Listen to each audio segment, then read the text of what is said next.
Step by Step. 19 Essential Dharma Talks by Sayadaw Jotika. Talk 19.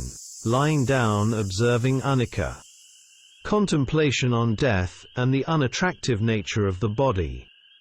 One lies down on the back and undertakes contemplation. Place both hands on the abdomen, one on top of the other. First, contemplate death. Here the teacher used Mogok Sayadawji's verse on death. I am sure to die, it is only a matter of time.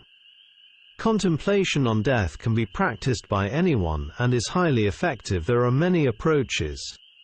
Here, I would like to recommend a sutta from the Anguttara Nikaya, Book of the Sevens, namely Sutta number 74, Araka Sutta.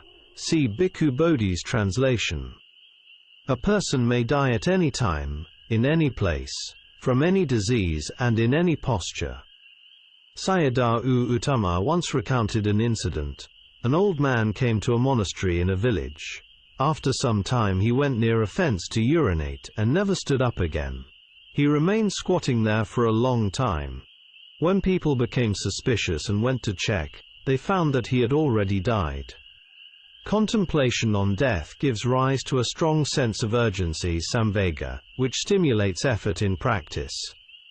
Method of contemplation while lying down.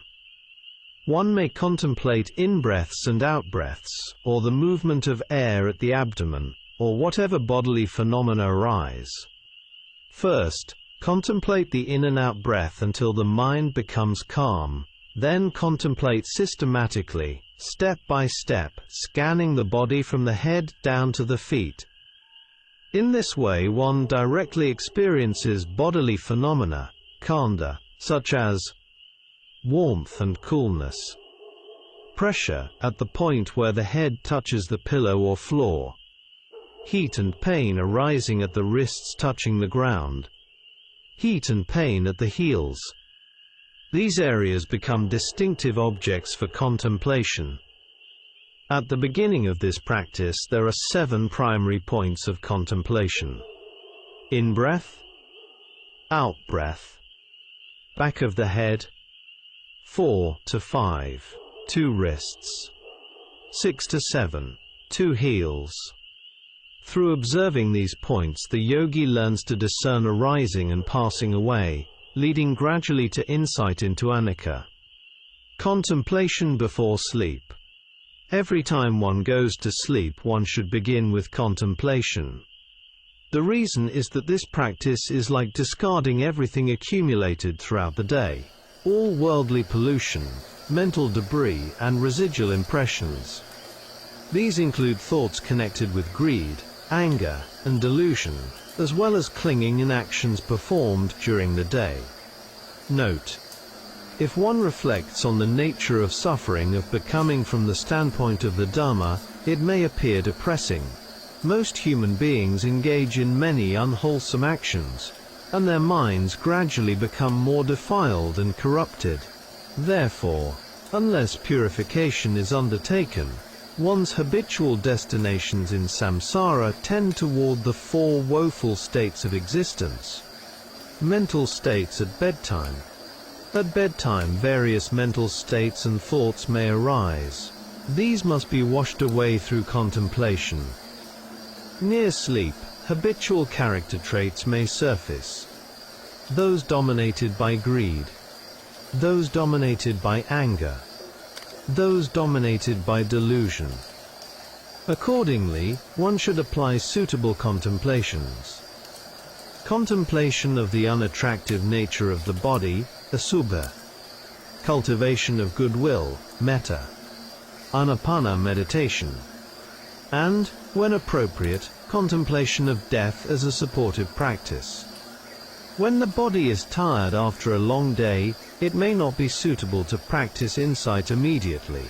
In such cases one should first calm the mind using these supportive meditations. Resolution before sleep. Before falling asleep, the yogi should make a clear resolution. I will wake up without abandoning the practice. On waking one resumes contemplation without letting it drop. This establishes continuity and forms a habit of practice. Mogok Sayadaw himself instructed yogis to fall asleep and wake up in this way. Posture for contemplation before sleep. If one wishes to contemplate while lying down, the reclining posture is recommended. Recline on the right side rather than the left. The left side tends to make the heart feel heavy and can induce sleep too quickly, whereas the right side allows for longer contemplation. The Buddha himself reclined on the right side, and he taught monks to do the same. One may also lie on the back, provided mindfulness is maintained. The legs should not touch each other. If the ankles press together, pain may arise, therefore they should be slightly separated. Near the threshold of sleep. As the mind calms down, supportive meditation gives way naturally to insight contemplation. Near the point of falling asleep, mental images, nimitta, sounds or other sense phenomena may appear.